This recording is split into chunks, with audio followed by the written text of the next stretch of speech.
तू अथाह।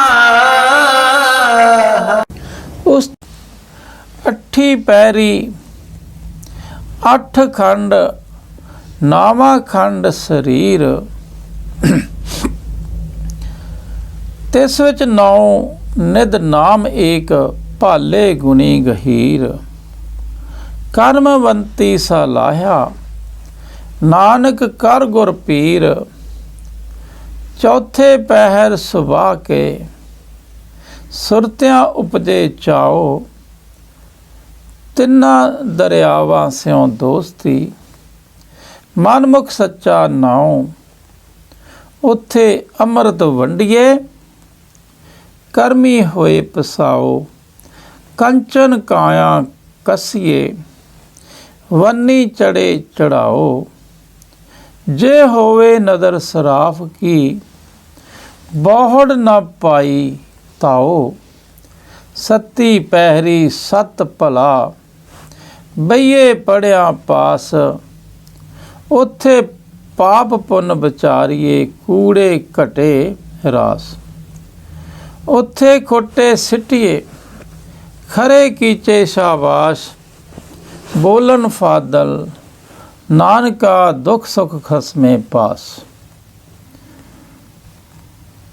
गुरु साहब इस श्लोक दे विच कहंदे है, दूजे पातशाही दा श्लोक है, अठी पैरी अठ खंड नामा खंड शरीर।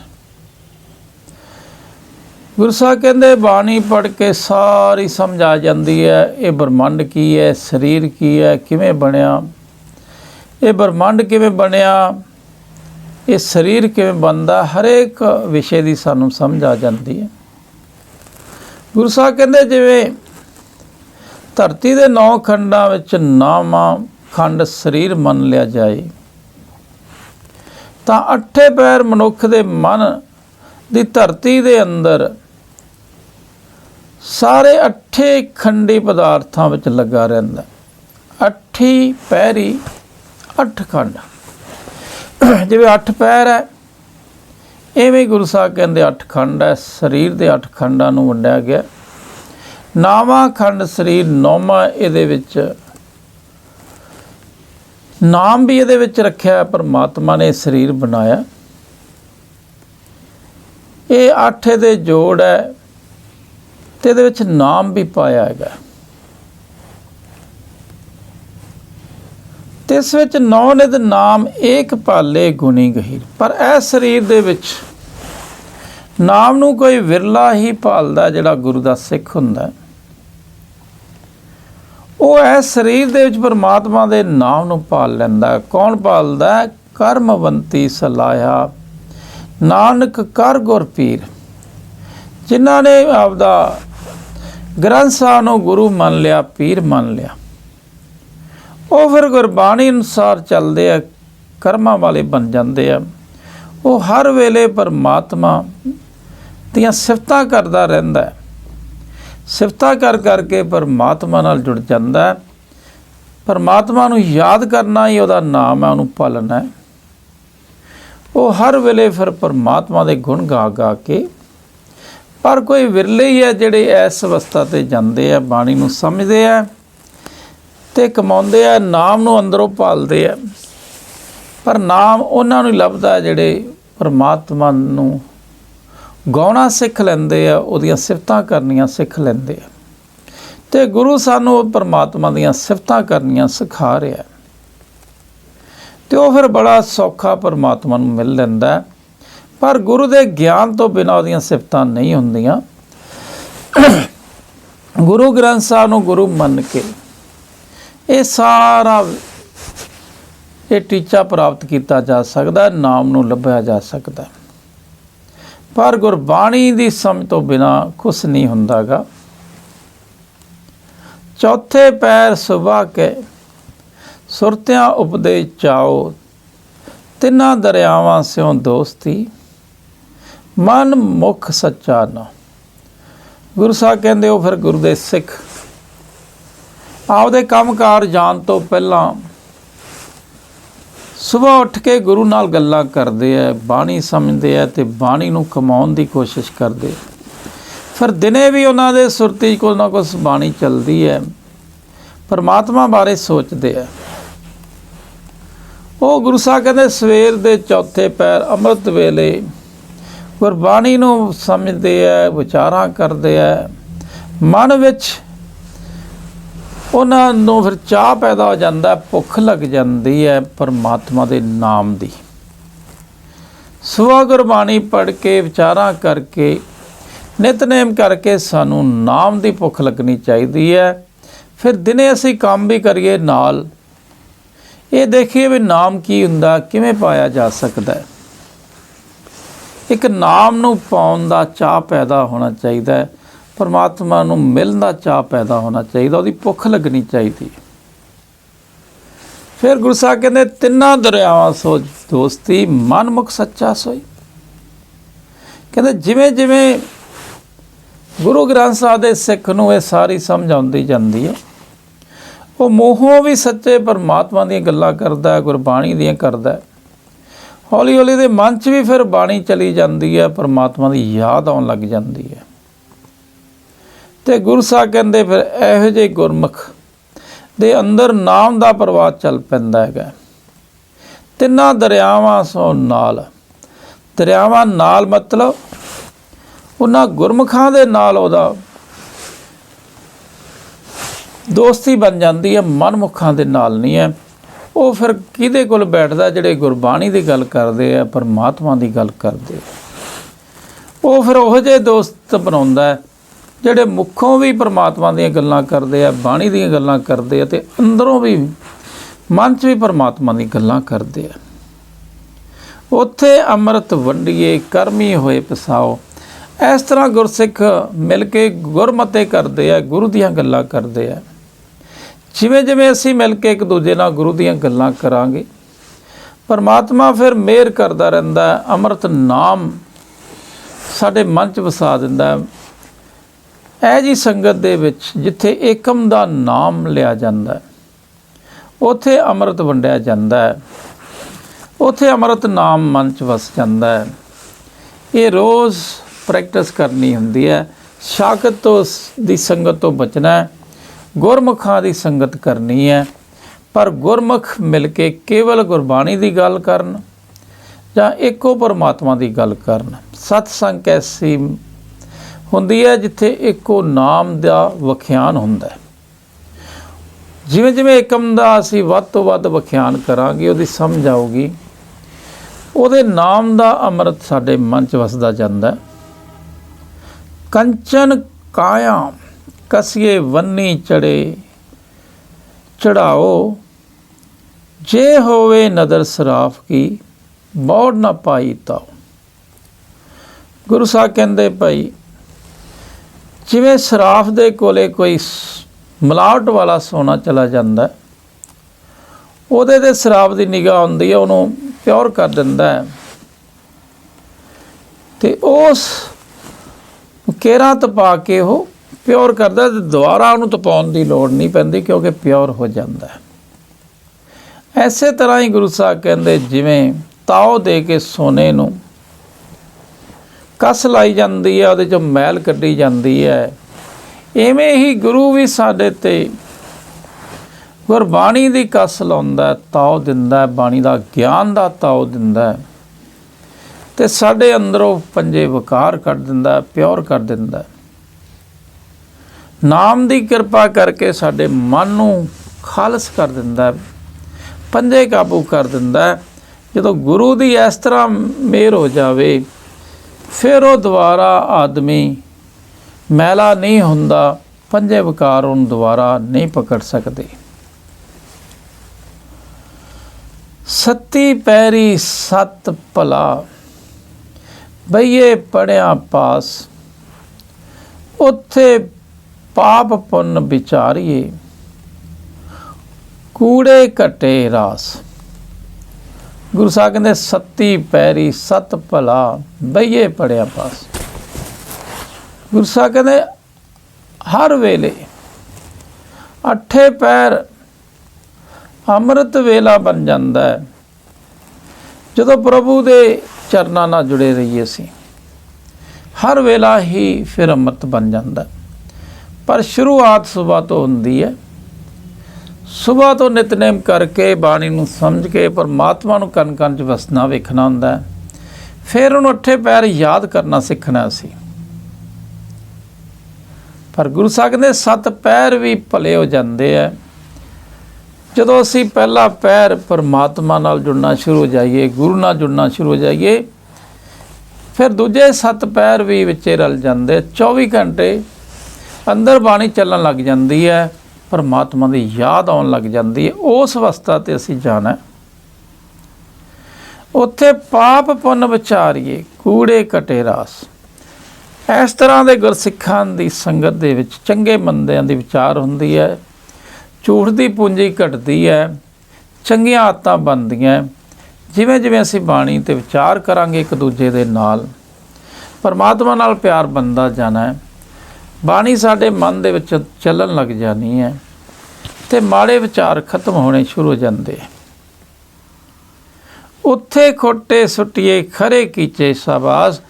ਇਸ ਤਰ੍ਹਾਂ ਗੁਰੂ ਦੀ ਸੰਗਤ ਦੇ ਵਿੱਚ ਖੋਟੇ ਕੰਮਾਂ ਵਾਲੇ ਵੀ ਵਧੀਆ ਬਣ ਜਾਂਦੇ ਹੈ ਅਤੇ ਉਹਦਾ ਮਨ ਵਧੀਆ ਬਣ ਜਾਂਦਾ ਹੈ, ਕਿਉਂਕਿ ਲੋਭ ਮੋਹ ਹੰਕਾਰ ਕਾਬੂ ਹੋਣਾ ਸ਼ੁਰੂ ਹੋ ਜਾਂਦੇ। ਜਿਵੇਂ ਜਿਵੇਂ ਮਨ ਦੇ ਵਿੱਚ ਪਰਮਾਤਮਾ ਬਾਰੇ ਵਿਚਾਰਾਂ ਚੱਲਦੀਆਂ, ਬਾਣੀ ਦੀ ਸਮਝ ਆਉਂਦੀ ਹੈ।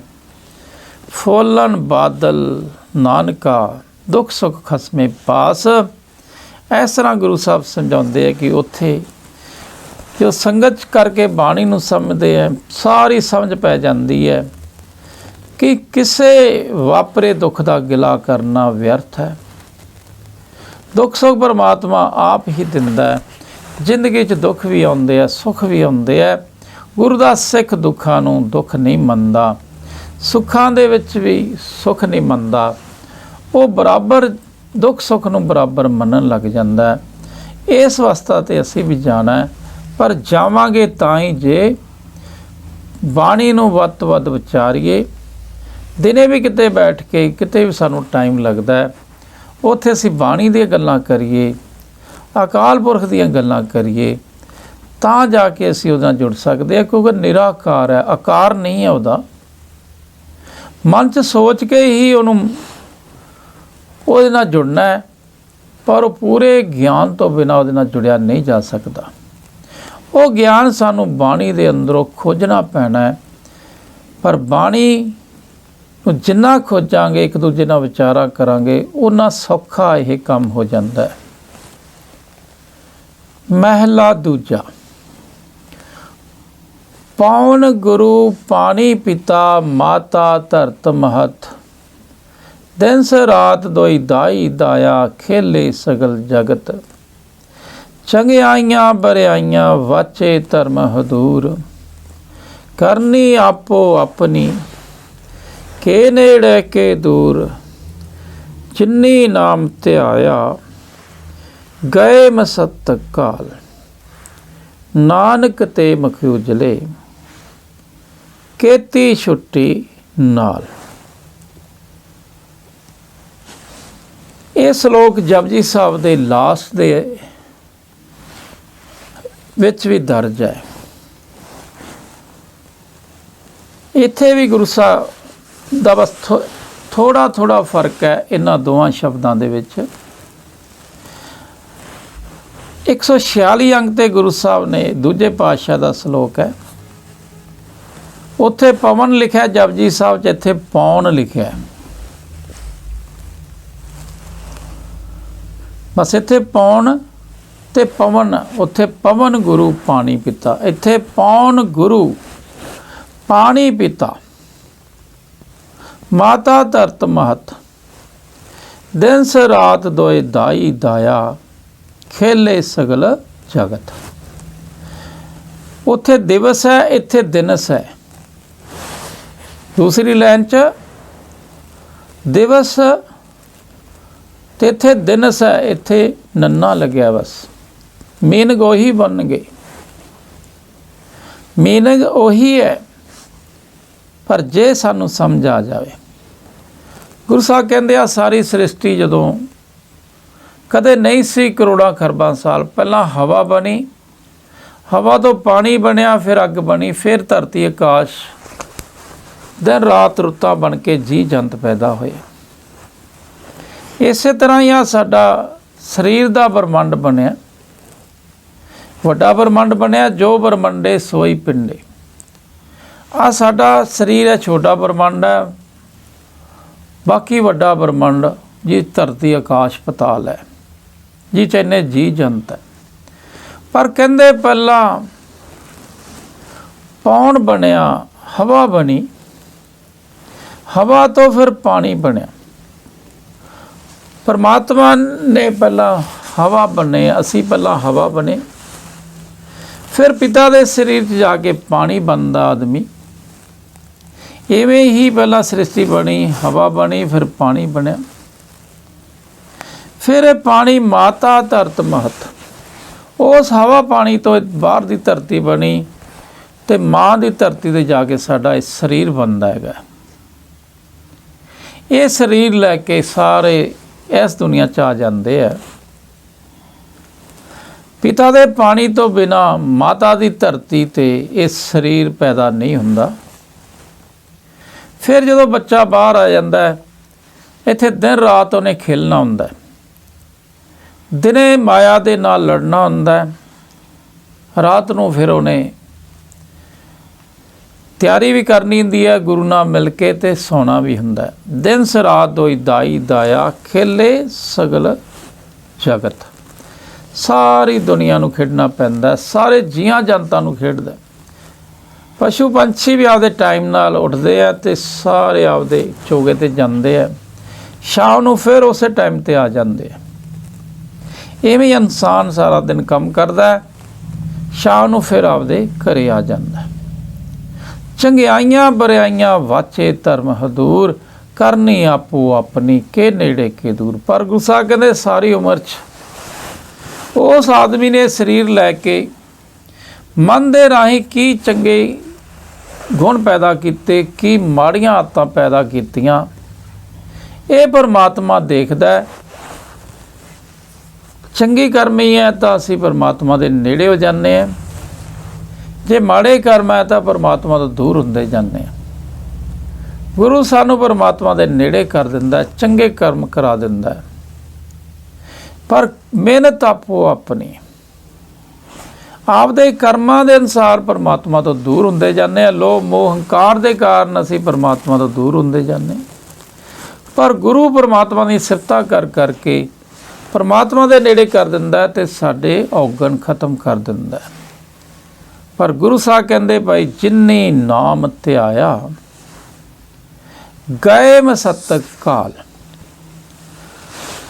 ਗੁਰੂ ਸਾਹਿਬ ਕਹਿੰਦੇ ਭਾਈ ਜਿਨ੍ਹਾਂ ਨੇ ਇਸ ਜ਼ਿੰਦਗੀ ਦੇ ਵਿੱਚ ਮੌਤ ਤੋਂ ਪਹਿਲਾਂ ਨਾਮ ਦੀ ਧਿਆਨ ਦੀ ਮਿਹਨਤ ਕੀਤੀ, ਉਹ ਗੁਰੂ ਸਾਹਿਬ ਕਹਿੰਦੇ ਅਸਲੀ ਕਮਾਈ ਕਰਕੇ ਜਾਂਦੇ ਆ। ਨਾਨਕ ਤੇ ਮਖ ਉਜਲੇ ਕੀਤੀ ਛੁੱਟੀ ਨਾਲ। ਪਰ ਗੁਰੂ ਸਾਹਿਬ ਕਹਿੰਦੇ ਜਿਹੜੇ ਗੁਰੂ ਤੋਂ ਸਿੱਖਿਆ ਲੈ ਕੇ ਨਾਮ ਧਿਆਉਣਾ ਸਿੱਖ ਲੈਂਦੇ ਆ, ਉਹਨਾਂ ਦੇ ਇੱਥੇ ਮੁਖ ਉਜਲੇ ਹੋ ਜਾਂਦੇ ਆ, ਇੱਥੇ ਵੀ ਸੁਖੀ ਹੋ ਜਾਂਦੇ ਆ, ਪਰਮਾਤਮਾ ਦੇ ਘਰ 'ਚ ਵੀ ਸ਼ਾਬਾਸ਼ੇ ਮਿਲਦੀ ਆ। ਆਪ ਤਾਂ ਛੁੱਟਦੇ ਆ, ਹੋਰਾਂ ਨੂੰ ਵੀ ਨਾਲ ਛਟਾ ਲੈਂਦੇ ਆ, ਮੁਕਤ ਕਰ ਲੈਂਦੇ ਆ। ਪਰ ਜਿਨ੍ਹਾਂ ਨੇ ਜਿਉਂਦੇ ਜੀ ਗੁਰੂ ਤੋਂ ਗਿਆਨ ਲੈ ਕੇ ਉਸ ਪਰਮਾਤਮਾ ਨੂੰ ਧਿਆਉਣਾ ਸਿੱਖਿਆ, ਜਿਹਨੇ ਸਾਰੀ ਦੁਨੀਆ ਨੂੰ ਬਣਾਇਆ, ਜਿਹਨੇ ਸਾਡਾ ਸਰੀਰ ਬਣਾਇਆ, ਜਿਹਨੇ ਆਪਦਾ ਜੀਓ ਪਾਇਆ, ਉਹਨੂੰ ਧਿਆ ਕੇ ਉਹ ਆਪ ਵੀ ਛੁੱਟਦੇ ਆ ਪੰਜਾਂ ਤੋਂ ਤੇ ਹੋਰਾਂ ਨੂੰ ਵੀ ਪੰਜਾਂ ਤੋਂ ਛੁੱਟਣ ਦਾ ਤਰੀਕਾ ਦੱਸ ਦਿੰਦੇ ਆ। ਫਿਰ ਪੌੜੀ 'ਚ ਗੁਰੂ ਸਾਹਿਬ ਕਹਿੰਦੇ ਆ ਸੱਚਾ ਭੋਜਨ ਪਾਓ ਸਤਿਗੁਰ ਦੱਸਿਆ, ਸੱਚੇ ਹੀ ਪਤ ਆਏ ਸੱਚ ਵਿਗਸਿਆ, ਸੱਚੇ ਕੋਟ ਗਰਾਹੇ ਨਿਜ ਘਰ ਵਸਿਆ, ਸਤਿਗੁਰ ਤੁਠੇ ਨਾਉ ਪ੍ਰੇਮ ਰਹੱਸਿਆ, ਸੱਚੇ ਦੇ ਬਾਨ ਕੂੜ ਨਾ ਜਾਈਏ, ਝੂਠੋ ਝੂਠ ਵਖਾਣ ਸੋ ਮੈਲ ਖੁਆਈਏ, ਸੱਚੇ ਸ਼ਬਦ ਨਿਸ਼ਾਨ ਠਾਕ ਨਾ ਪਾਈਏ, ਸੱਚ ਸੁਣ ਬੁੱਝ ਵਖਾਣ ਮੈਲ ਬੁਲਾਈਏ। ਗੁਰੂ ਸਾਹਿਬ ਪੌੜੀ ਦੇ ਵਿੱਚ ਸੱਚੇ ਭੋਜਨ ਦੀ ਗੱਲ ਕਰਦੇ ਆ। ਸਾਨੂੰ ਸਭ ਨੂੰ ਸੱਚਾ ਭੋਜਨ ਚਾਹੀਦਾ ਹੈ। ਸਾਡੇ ਮਨ ਨੂੰ ਸੱਚ ਦਾ ਭੋਜਨ ਚਾਹੀਦਾ ਹੈ। ਅੱਜ ਸਾਡਾ ਮਨ ਝੂਠ ਦਾ ਭੋਜਨ ਖਾ ਰਿਹਾ, ਕਿਉਂਕਿ ਸਾਨੂੰ ਅਕਲ ਨਹੀਂ ਹੈ। ਪੂਰਾ ਗੁਰੂ ਸਾਨੂੰ ਸੱਚਾ ਭੋਜਨ ਦੱਸ ਦਿੰਦਾ ਹੈ। ਗੁਰੂ ਫਿਰ ਸਾਨੂੰ ਸਮਝਾਉਂਦਾ ਹੈ, ਭਾਈ ਪਰਮਾਤਮਾ ਦਾ ਨਾਮ ਹੀ, ਉਹਦਾ ਪਿਆਰ ਹੀ ਸੱਚਾ ਭੋਜਨ ਹੈ। ਉਹ ਤੁਸੀਂ ਖਾਣਾ ਸਿੱਖ ਲਓ, ਉਹ ਮਨ ਦੀ ਖੁਰਾਕ ਹੈ। ਇਹ ਗੁਰੂ ਦੱਸਦਾ, ਆਮ ਸਾਨੂੰ ਨਹੀਂ ਪਤਾ ਹੁੰਦਾ। ਆਮ ਤਾਂ ਹਰੇਕ ਆਦਮੀ ਨੂੰ ਇੱਦਾਂ ਵੀ ਦੁਨੀਆ ਦਾ ਧਨ ਚਾਹੀਦਾ ਹੈ, ਦੁਨੀਆ ਦੀ ਸ਼ੌਹਰਤਾਂ ਮੰਗਦੇ ਆ। ਪਰ ਪੂਰਾ ਗੁਰੂ ਕਹਿੰਦਾ, ਭਾਈ ਨਾਮ ਹੀ ਸਭ ਕੁਝ ਤੁਹਾਡੇ ਵਾਸਤੇ ਹੈ। ਸੱਚਾ ਭੋਜਨ ਭਾਉ ਲੈ ਲਓ। ਸੱਚੇ ਹੀ ਬਤਿਆਏ ਸੱਚ ਵਿਗਸਿਆ।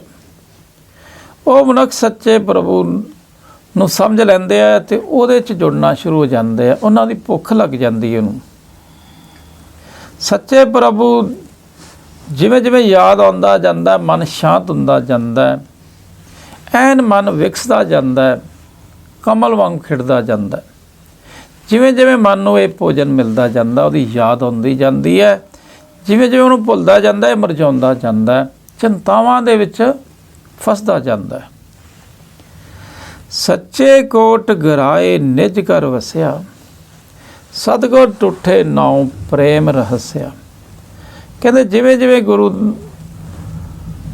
ਦੇ ਨਾਲ ਜੁੜਦੇ ਆ, ਬਾਣੀ ਸਾਡੇ ਅੰਦਰ ਜਾਂਦੀ ਹੈ, ਬਾਣੀ ਦੀ ਸਮਝ ਆਉਂਦੀ ਹੈ, ਉਵੇਂ ਉਵੇਂ ਅੰਦਰੋਂ ਪਰਮਾਤਮਾ ਦੀ ਸਮਝ ਆਉਂਦੀ, ਉਹਦੇ ਨਾਮ ਦੀ ਭੁੱਖ ਲੱਗਦੀ ਹੈ ਅਤੇ ਪਰਮਾਤਮਾ ਦਾ ਨਾਮ ਵੀ ਮਿਲਦਾ ਜਾਂਦਾ ਹੈ। ਪਰਮਾਤਮਾ ਨਾਲ ਪਿਆਰ ਪੈਂਦਾ ਜਾਂਦਾ, ਉਹਦੀ ਯਾਦ ਆਉਂਦੀ ਜਾਂਦੀ ਹੈ। ਜਿਵੇਂ ਜਿਵੇਂ ਪਰਮਾਤਮਾ ਦਾ ਪਿਆਰ ਪੈਦਾ ਹੁੰਦਾ, ਪਰ ਪਿਆਰ ਗੁਰੂ ਦੇ ਗਿਆਨ ਤੋਂ ਬਿਨਾਂ ਨਹੀਂ ਹੁੰਦਾ। ਉਸ ਪਿਆਰ ਨਾਲ ਮਨ ਖਿੜ ਜਾਂਦਾ ਹੈ, ਕਿਉਂਕਿ ਸੱਚੇ ਪ੍ਰਭੂ ਦੇ ਚਰਨਾਂ ਵਿੱਚ ਵਸਦਾ ਰਹਿੰਦਾ। ਸਦਾ ਰਹਿਣ ਵਾਲੇ ਕਿਲੇ ਦੇ ਵਿੱਚ ਵਸਦਾ, ਪਿੰਡ ਦੇ ਵਿੱਚ ਵਸਦਾ, ਸਚਿਆਰ ਹੋ ਜਾਂਦਾ। ਸੱਚੇ ਕੋਟ ਗਰਾਏ ਨਿਜ ਘਰ ਵਸਿਆ। ਹੁਣ ਨਿਜ ਘਰ 'ਚ ਜਾਣਾ। ਸਾਡਾ ਮਨ ਕਿੱਧਰ ਚੱਲ ਵੜ ਗਿਆ ਹੈ? ਤ੍ਰੈਗੁਣ ਦੇ ਵਿੱਚ ਵੜ ਗਿਆ ਹੈ। ਇੱਧਰੋਂ ਨਿਕਲ ਕੇ ਮਨ ਨੇ ਸੱਚੇ ਕਿਲੇ ਪਰਮਾਤਮਾ ਦੇ ਯਾਦ ਦੇ ਵਿੱਚ ਜਾਣਾ, ਉਹਦੇ ਪਿਆਰ 'ਚ ਜਾਣਾ। ਹਰ ਵੇਲੇ ਇਹਨੇ ਉਹਨੂੰ ਯਾਦ ਕਰਨਾ, ਤਾਂ ਇਹ ਮਨ ਰੱਜੂਗਾ, ਫਿਰ ਇਹ ਖਿੜੂਗਾ, ਖੁਸ਼ ਹੋਊਗਾ। ਨਹੀਂ ਤਾਂ ਇਹ ਚਿੰਤਾਵਾਂ ਦੇ ਵਿੱਚ ਰਹਿੰਦਾ, ਇੱਛਾਵਾਂ ਦੇ ਵਿੱਚ ਰਹਿੰਦਾ, ਦੁੱਖਾਂ ਦੇ ਵਿੱਚ ਰਹਿੰਦਾ। ਕਹਿੰਦੇ ਸੱਚੇ ਦਹਿ ਦੇ ਬਾਣ ਕੂੜ ਨਾ ਜਾਏ। ਗੁਰੂ ਸਾਹਿਬ ਕਹਿੰਦੇ ਜੇ ਕਿਤੇ ਤੁਹਾਨੂੰ ਗੁਰਬਾਣੀ ਸਮਝ ਕੇ ਅਕਾਲ ਪੁਰਖ ਦੀ ਸਮਝ ਆ ਜਾਵੇ, ਮਨ ਤੁਹਾਡਾ ਉਸ ਪਰਮਾਤਮਾ ਦੇ ਦਰਬਾਰ 'ਚ ਪਹੁੰਚ ਜਾਏ, ਸਮਝੋ ਉਹਦੀ ਯਾਦ ਆਉਣ ਲੱਗ ਜਾਏ। ਹਰ ਵੇਲੇ ਮਨ ਸਾਡਾ ਉਸ ਪਰਮਾਤਮਾ ਦੇ ਬਾਰੇ ਸੋਚਦਾ ਰਹੇ, ਫਿਰ ਉੱਥੇ ਕੂੜ ਦਾ ਸੌਦਾ ਨਹੀਂ ਪੜਦਾ, ਫਿਰ ਉੱਥੇ ਲੋਭ ਮੋਹ ਹੰਕਾਰ ਉਹਦੇ 'ਤੇ ਅਸਰ ਨਹੀਂ ਕਰਦੇ, ਕਿਉਂਕਿ ਉਹਦਾ ਮਨ ਹਮੇਸ਼ਾ ਪਰਮਾਤਮਾ ਦੇ ਯਾਦ ਦੇ ਵਿੱਚ ਰਹਿੰਦਾ, ਉਹਦੇ ਦਰਬਾਰ 'ਚ ਰਹਿੰਦਾ ਹੈ। ਝੂਠੋ ਝੂਠ ਵਖਾਣ ਸੋ ਮੈਲ ਖਵਾਈਏ। ਗੁਰੂ ਸਾਹਿਬ ਕਹਿੰਦੇ ਝੂਠ ਬੋਲ ਬੋਲ ਕੇ ਪ੍ਰਭੂ ਦਾ ਨਿਵਾਸ ਆਮ ਆਦਮੀ ਗਵਾ ਬੈਠਦਾ ਹੈ। ਲੋਭ ਮੋਹ ਹੰਕਾਰ 'ਚ ਫਸਿਆ ਹੀ ਸਾਰੀ ਉਮਰ ਆਪਦੀ ਵੇਸਟ ਕਰ ਲੈਂਦਾ। ਉਹ ਪਰਮਾਤਮਾ ਦੇ ਬਾਰੇ ਧਿਆਨ ਹੀ ਨਹੀਂ ਲੈਂਦਾ। ਪਰਮਾਤਮਾ ਦਾ ਮਿਲਣ ਦੀ ਵਾਰੀ ਉਹ ਖ਼ਤਮ ਕਰ ਲੈਂਦਾ, ਕਿਉਂਕਿ ਉਹਨੂੰ ਸਿਰਫ ਮਾਇਆ ਹੀ ਦਿਸਦੀ ਹੈ, ਲੋਭ ਮੋਹ ਹੰਕਾਰ ਹੀ ਦਿਸਦਾ। ਕਦੇ ਬਾਣੀ ਪੜ੍ਹਦਾ ਵੀ ਨਹੀਂ, ਜੇ ਪੜ੍ਹਦਾ ਤਾਂ ਸਮਝਦਾ ਨਹੀਂ। ਉਹ ਫਿਰ ਪਰਮਾਤਮਾ ਨਾਲ ਜੁੜ ਕੇ ਜੋ ਸਾਨੂੰ ਖੁਸ਼ੀ ਮਿਲਣੀ ਸੀ, ਆਨੰਦ ਮਿਲਣੀ ਸੀ, ਉਸ ਤੋਂ ਵਾਂਝਾ ਰਹਿ ਜਾਂਦਾ ਹੈ। ਅੱਜ ਅਸੀਂ ਵੀ ਵਾਂਝੇ ਹੀ ਹਾਂ। ਸਾਡੇ ਕੋਲ ਇਹ ਤਾਕਤ ਨਹੀਂ ਆਈ, ਜਿਹੜੀ ਨਾਮ ਦੀ ਤਾਕਤ, ਜਿਹਨੇ ਸਾਨੂੰ ਖੁਸ਼ੀਆਂ ਦੇਣੀਆਂ, ਆਨੰਦ ਦੇਣੇ। ਸੱਚੇ ਸ਼ਬਦ ਨਿਸ਼ਾਨ ਠਾਕ ਨਾ ਪਾਈਏ, ਸੱਚ ਸੁਣ ਬੁੱਝ ਵਖਾਣ ਮਹਿਲ ਬੁਲਾਈ। ਗੁਰੂ ਸਾਹਿਬ ਕਹਿੰਦੇ ਜੇ ਕਿਤੇ ਤੁਹਾਨੂੰ ਗੁਰਬਾਣੀ ਸਮਝ ਆ ਜਾਵੇ, ਸੱਚੇ ਪ੍ਰਭੂ ਅਕਾਲ ਪੁਰਖ ਤੁਹਾਨੂੰ ਸਭ ਥਾਂ ਵਸਦਾ ਦਿਸਣ ਲੱਗ ਜਾਵੇ, ਬਾਣੀ ਦੀ ਪੂਰੀ ਸਮਝ ਆ ਜਾਵੇ, ਤੁਹਾਨੂੰ ਕੋਈ ਰੋਕ ਨਹੀਂ ਸਕਦਾ ਪਰਮਾਤਮਾ ਨੂੰ ਮਿਲਣ ਤੋਂ। ਜੇ ਅਸੀਂ ਗੁਰਬਾਣੀ ਨੂੰ ਵੱਧ ਤੋਂ ਵੱਧ ਸਮਝੀਏ ਅਤੇ ਗੁਰਬਾਣੀ ਅਨੁਸਾਰ ਚੱਲੀਏ, ਉਸ ਦਾ ਪਰਮਾਤਮਾ ਨਾਲ 100% ਮਿਲਾਪ ਹੋਣਾ ਹੀ ਹੋਣਾ। ਉਸ ਆਦਮੀ ਨੂੰ ਹਰ ਵੇਲੇ ਪਰਮਾਤਮਾ ਚੇਤੇ ਆਉਣਾ ਹੀ ਆਉਣਾ, ਉਹਨੂੰ ਅੰਮ੍ਰਿਤ ਮਿਲਣਾ ਹੀ ਮਿਲਣਾ, ਕੋਈ ਰੋਕ ਨਹੀਂ ਸਕਦਾ। ਪਰ ਸੱਚੇ ਸ਼ਬਦ ਦਾ ਟੋਕਨ ਹੋਵੇ, ਗਿਆਨ ਹੋਵੇ, ਗੁਰਬਾਣੀ ਦਾ ਗਿਆਨ ਹੋਵੇ ਅਤੇ ਗੁਰਬਾਣੀ ਅਨੁਸਾਰ ਚੱਲਣ ਦੀ ਵੀ ਹਿੰਮਤ ਹੋਵੇ, ਫਿਰ ਉਹ ਕੀ ਕਰਦਾ, ਸੱਚ ਨੂੰ ਸੁਣ ਲੈਂਦਾ, ਬੁੱਝ ਲੈਂਦਾ। ਸਭ ਥਾਂ ਅਕਾਲ ਪੁਰਖ ਨੂੰ ਦਿਸਣ ਲੱਗ ਜਾਂਦਾ। ਜਿਹੜੇ ਬਾਣੀ ਨੂੰ ਵੱਧ ਤੋਂ ਵੱਧ ਸਮਝਦੇ ਆ, ਉਹਨਾਂ ਨੂੰ ਸਭ ਥਾਂ ਨਿਰਾਕਾਰ ਪਰਮਾਤਮਾ ਦਿਸਣ ਲੱਗ ਜਾਂਦਾ, ਕਿਉਂਕਿ ਬਾਣੀ ਨੂੰ ਸੁਣਦੇ ਆ, ਸਮਝਦੇ ਆ, ਵਿਚਾਰਦੇ ਆ। ਫਿਰ ਉਵੇਂ ਮਨ 'ਚ ਵਿਚਾਰਾਂ ਕਰਦੇ ਵੀ ਉਹ ਪਰਮਾਤਮਾ ਕਿਹੋ ਜਿਹਾ, ਕਿਵੇਂ ਉਹਨੇ ਹਵਾ ਬਣਾਈ, ਫਿਰ ਪਾਣੀ ਬਣਾਇਆ, ਫਿਰ ਇਹ ਸਾਰਾ ਬ੍ਰਹਮੰਡ ਬਣਾਇਆ, ਸਾਨੂੰ ਵੀ ਉਸੇ ਤਰ੍ਹਾਂ ਉਹਨੇ ਬਣਾਇਆ ਹੈ। ਐਡਾ ਵੱਡਾ ਖੇਲ ਚਲਾਇਆ ਉਹਨੇ, ਉਹਦੇ ਸਾਰੇ ਖੇਲ ਦੀ ਸਮਝ ਆ ਜਾਂਦੀ ਹੈ। ਫਿਰ ਉਹ ਪਰਮਾਤਮਾ ਨੂੰ ਯਾਦ ਕਰਨਾ ਸਿੱਖ ਜਾਂਦਾ ਹੈ। ਪਰਮਾਤਮਾ ਨੂੰ ਗੁਰੂ ਦੇ ਗਿਆਨ ਦੇ ਰਾਹੀਂ ਯਾਦ ਕਰਨਾ ਬੜਾ ਸੌਖਾ ਹੈ। ਜੇ ਗੁਰੂ ਦਾ ਗਿਆਨ ਨਹੀਂ ਹੈ, ਫਿਰ ਉਹਨੂੰ ਯਾਦ ਨਹੀਂ ਕਰ ਸਕਦੇ। ਇਸ ਤਰ੍ਹਾਂ ਗੁਰੂ ਸਾਹਿਬ ਦੇ ਪਰਮਾਤਮਾ ਦਾ ਸਿਮਰਨ ਕਰਕੇ ਪ੍ਰਭੂ ਦੇ ਮਹਿਲ ਵਿੱਚ ਸੱਦਾ ਪੈਂਦਾ, ਪਰਮਾਤਮਾ ਆਪ ਮਿਲਦਾ ਹੈ। ਜਿਵੇਂ ਜਿਵੇਂ ਅਸੀਂ ਗੁਰਬਾਣੀ ਨੂੰ ਸਮਝਦੇ ਹਾਂ, ਪਰਮਾਤਮਾ ਖੁਦ ਸਾਡੇ ਮਨ 'ਚ ਵਸ ਜਾਂਦਾ ਹੈ। ਪਰ ਮਨ 'ਚ ਉਹਨਾਂ ਦੇ ਵਸਦਾ ਜਿਹੜੇ ਗੁਰਬਾਣੀ ਦਾ ਗਿਆਨ ਲੈਂਦੇ ਹੈ, ਗੁਰਬਾਣੀ ਤੋਂ ਵੱਧ ਵਿਚਾਰ ਕੇ ਗਿਆਨ ਲੈਂਦੇ ਆ, ਸੋਝੀ ਲੈਂਦੇ ਆ, ਗੁਰਮਤਿ ਲੈਂਦੇ ਆ, ਅਤੇ ਉਸ ਤਰ੍ਹਾਂ ਚੱਲਦੇ ਹੈ, ਨਾਮ ਮੰਗਦੇ ਹੈ, ਪਰਮਾਤਮਾ ਦੇ ਕਹਿਣੇ ਨੂੰ, ਕਰਨੀ ਨੂੰ, ਪਰਮਾਤਮਾ ਦੇ ਕੀਤੇ ਨੂੰ ਖਿੜੇ ਮੱਥੇ ਮੰਨਦੇ ਆ। ਉਹਨਾਂ ਦਾ ਪਰਮਾਤਮਾ ਨਾਲ ਪਿਆਰ ਬਣਦਾ, ਦੂਜਿਆਂ ਦਾ ਨਹੀਂ ਬਣਦਾ। ਗੁਰਬਾਣੀ ਸਾਨੂੰ ਭਾਣਾ ਮੰਨਣ ਨੂੰ ਕਹਿੰਦੀ ਹੈ। ਜਿਹੜਾ ਗੁਰੂ ਦਾ ਸਿੱਖ ਭਾਣਾ ਮੰਨਣ ਲੱਗ ਜਾਂਦਾ, ਉਹਦਾ ਪਰਮਾਤਮਾ ਨਾਲ ਪਿਆਰ ਬਣ ਜਾਂਦਾ ਅਤੇ ਉਹ ਸਫਲ ਹੋ ਜਾਂਦਾ, ਮਨ ਸ਼ਾਂਤ ਹੋ ਜਾਂਦਾ, ਮਨ ਰੱਜ ਜਾਂਦਾ, ਮਨ ਸਚਿਆਰ ਹੋ ਜਾਂਦਾ। ਇਹ ਸਾਰਾ ਸ਼ਬਦ ਗੁਰੂ ਸਾਹਿਬ ਨੇ ਕੀ ਕਿਹਾ, ਪਰਮਾਤਮਾ ਦਾ ਸਿਮਰਨ ਕਰਨ ਦਾ, ਉਹਦਾ ਨਾਮ ਧਿਆਉਣ ਦੀ ਗੱਲ ਕੀਤੀ ਹੈ। ਪਰ ਗੁਰੂ ਦੇ ਨਾਲ ਵੀ ਜੁੜਨਾ ਪੈਣਾ। ਪਹਿਲਾਂ ਗੁਰੂ ਦੇ ਸ਼ਬਦ ਦਾ ਨਿਸ਼ਾਨ ਹੋਵੇ, ਗਿਆਨ ਹੋਵੇ, ਫਿਰ ਅਸੀਂ ਉਹਨੂੰ ਧਿਆ ਸਕਦੇ ਹਾਂ, ਉਹਦੇ ਨਾਲ ਪਿਆਰ ਪਾ ਸਕਦੇ ਹਾਂ। ਆਓ ਸਾਰੇ ਰਲ ਕੇ ਗੁਰੂ ਦੀਆਂ ਗੱਲਾਂ ਵੱਧ ਤੋਂ ਵੱਧ ਕਰਿਆ ਕਰੀਏ। ਵੀ ਮੈਂ ਆਹ ਬਾਣੀ ਪੜ੍ਹੀ ਸੀ, ਉਹਦੇ 'ਚ ਮੈਨੂੰ ਆਹ ਸਮਝ ਆਈ, ਮੈਂ ਇੰਨੇ ਅੰਗ 'ਤੇ ਆਹ ਸ਼ਬਦ ਪੜ੍ਹਿਆ ਸੀ, ਮੈਨੂੰ ਆਹ ਸਮਝ ਆਈ। ਇਸ ਤਰ੍ਹਾਂ ਅਸੀਂ ਰਲ ਕੇ ਇੱਕ ਦੂਜੇ ਨਾਲ ਵਿਚਾਰਾ ਕਰਨੀਆਂ, ਫਿਰ ਸਾਨੂੰ ਸਭ ਨੂੰ ਬਾਣੀ ਸਮਝ ਆ ਜਾਊ ਅਤੇ ਬਾਣੀ ਅਨੁਸਾਰ ਚੱਲ ਵੀ ਪਵਾਂਗੇ। ਜੇ ਸਮਝ ਆ ਜਾਂਦੀ ਹੈ ਫਿਰ ਚੱਲਣਾ ਸੌਖਾ ਹੈ, ਜੇ ਨਹੀਂ ਸਮਝ ਆਉਂਦੀ ਫਿਰ ਨਹੀਂ ਚੱਲ ਸਕਦੇ। ਆਓ ਵੱਧ ਤੋਂ ਵੱਧ ਸਾਰੇ ਬਾਣੀ ਨੂੰ ਵਿਚਾਰਿਆ ਕਰੀਏ। ਜਿੰਨਾ ਵਿਚਾਰਾਂਗੇ ਉਨਾ ਇਹਦੀ ਡੰਗਾਈ ਦੇ ਵਿੱਚ ਜਾਂਦੇ ਜਾਵਾਂਗੇ, ਸਮਝ ਆਉਂਦੀ ਜਾਂਦੀ ਹੈ। ਮਨ ਬੜਾ ਖੁਸ਼ ਹੁੰਦਾ ਬਾਣੀ ਨੂੰ ਸਮਝ ਕੇ। ਜੇ ਬਾਣੀ ਦੀ ਨਹੀਂ ਸਮਝ ਆਉਂਦੀ ਫਿਰ ਬੋਰ ਵੀ ਹੁੰਦਾ ਹੈ। ਆਓ ਅਸੀਂ ਬਾਣੀ ਨੂੰ ਸਮਝਣ ਵਾਲੀਆਂ ਕਲਾਸਾਂ ਲਾਈਏ, ਇੱਕ ਦੂਜੇ ਨਾਲ ਗੁਰੂ ਤੇ ਬਾਣੀ 'ਤੇ ਵਿਚਾਰ ਕਰੀਏ। ਉਸ ਮਾਲਕ ਦੀ ਕਿਰਪਾ ਦੇ ਨਾਲ ਅੱਜ ਅਸੀਂ 2 ਸ਼ਬਦਾਂ 'ਤੇ ਵਿਚਾਰ ਕੀਤੀ ਹੈ। ਜਿੰਨੀ ਕੁ ਉਹਨੇ ਅਕਲ ਬਖਸ਼ੀ ਹੈ ਉਨੀ ਕੁ ਆਪਾਂ ਵਿਚਾਰ ਕੀਤੀ ਹੈ, ਕਰਵਾ ਲਈ ਉਹਨੇ। ਇਹ ਵਿਚਾਰਾਂ ਕਰਦਿਆਂ ਤੋਂ, ਬਾਣੀ ਪੜ੍ਹਦਿਆਂ ਤੋਂ ਹੋਈਆਂ ਅਨੇਕਾਂ ਭੁੱਲਾਂ ਸਾਧ ਸੰਗਤ ਜੀ ਅਣਜਾਣ ਜਾਣ ਕੇ ਬਖਸ਼ ਲੈਣਾ ਭੁੱਲਣਹਾਰ ਹੈ। ਸਾਧ ਸੰਗਤ ਬਖਸ਼ਣ ਯੋਗ ਹੈ। ਇੰਨਾ ਕਹਿੰਦੇ ਖਿਮਾ ਦੇ ਜਾਚਕ ਹਾਂ।